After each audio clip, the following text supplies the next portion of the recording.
Llegamos al capítulo 3, luego que hemos superado el capítulo 1, los aspectos generales, el capítulo 2, el marco teórico. Ingresamos a lo que es el capítulo 3.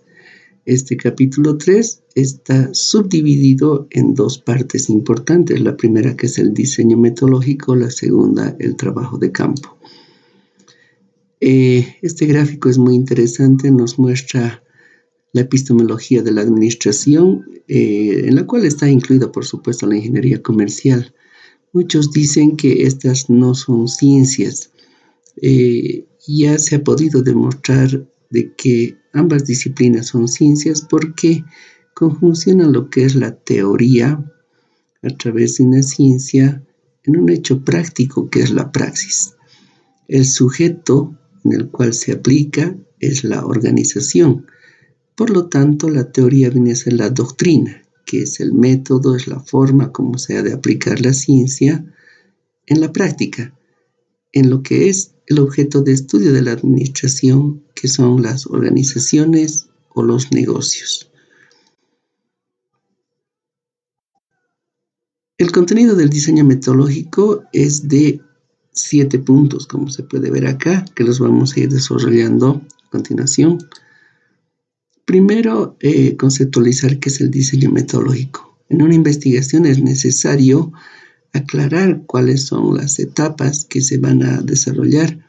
El diseño metodológico justamente nos muestra cómo ha de ser la investigación que se ha de realizar para el logro de los objetivos de la investigación. Las diferentes modalidades de graduación aplican también diferentes formas o metodologías o diseños metodológicos. Son muy coincidentes de todas maneras los métodos que se utilizan en el proyecto de grado y en su submodalidad, que es el proyecto de factibilidad, al de la tesis de grado, que varía simplemente en algunos métodos en los cuales se llega a las conclusiones. Bien, para empezar, en la metodología se debe describir el método. El método que utiliza la ciencia administrativa es el método científico, que es el conjunto de pasos que permite lograr los objetivos de la investigación. En este se muestra que para el análisis se utiliza la deducción, que es ir de aspectos generales hacia particulares, como hemos podido ver en el marco teórico. Se aplican métodos cualitativos para la interpretación de los datos que se obtienen para poderles asignar un valor, en este caso, a esas interpretaciones. Es inductivo porque a partir de conclusiones del trabajo también se puede llegar a premisas generales. Y es cuantitativo porque utiliza técnicas estadísticas para poder identificar muestras, poblaciones, y de esa manera generar datos que permiten llegar también a conclusiones sobre el comportamiento de un determinado segmento de la población. Este análisis sirve para que se pueda llegar a conclusiones con respecto a la investigación. Se pueden utilizar diferentes estrategias de investigación. Mejía Ibáñez clasifica la investigación de la siguiente manera, que es una forma que podemos utilizar. Dice que por su propósito o razón la investigación es pura o aplicada. Cuando hacemos un proyecto de grado o hacemos un proyecto de factibilidad, la investigación es aplicada. Cuando hacemos investigación en tesis, también es aplicada, o si es un elemento muy novedoso y que generalmente se aplica en tesis de maestría o doctorado, la investigación se dice que es pura. Por el nivel de conocimiento, toda investigación es exploratoria porque tiene una fase inicial donde se busca el problema. Es descriptiva porque eso es una descripción de las variables intervinientes. Puede ser explicativa. En el caso de una tesis necesariamente tiene que ser explicativa porque explica que existe una relación causal entre las variables. En el caso de un proyecto de grado también podría ser explicativa, pero con que sea descriptiva y muestre el comportamiento de las variables en su estado natural es suficiente. Un proyecto de grado y un proyecto de factibilidad son propositivos porque proponen una solución alternativa al problema identificado. Una tesis podría ser propositiva, pero no necesariamente tiene que serlo, ya que cuando se demuestra una hipótesis ya no es necesario poder hacer una proposición. Bien, por la estrategia empleada por el investigador, por las técnicas, normalmente las investigaciones son documentales porque recurrimos mucho a lo que es la bibliografía, que está plasmada en documentos. Se hace investigaciones de campo mediante técnicas que se utilizan, que pueden ser de diversa índole para poder obtener información que ha de servir para llegar a conclusiones. También puede ser experimental o no experimental. Normalmente en un proyecto de grado y en un proyecto de factibilidad, el trabajo es no experimental. Y en una tesis podría ser experimental, como podría ser también no experimental. Bueno, por la ubicación de datos en el tiempo, todo trabajo de investigación es transversal, vale decir que en un momento del tiempo se hace un corte y en ese momento se identifica un problema y se hace una investigación. Puede ser prospectiva porque puede afectar hacia el futuro y puede ser retrospectiva porque recoge datos del pasado para poderlos analizar. En la práctica, entonces, toda investigación persigue un propósito, el cual puede ser logrado de diferentes maneras. Necesariamente busca un nivel de conocimiento, para lo cual aplica varias estrategias, especialmente esto para el logro de sus objetivos, tanto el objetivo general como los objetivos específicos. Bien, luego de determinar el método, la metodología y otros factores metodológicos, se determina el universo y muestra de la investigación. Esto se da a todo lo que son los sujetos de investigación, que pueden ser los usuarios de un servicio o los funcionarios internos de la organización. Cuando estos exceden el número de 30, es necesario sacar una muestra.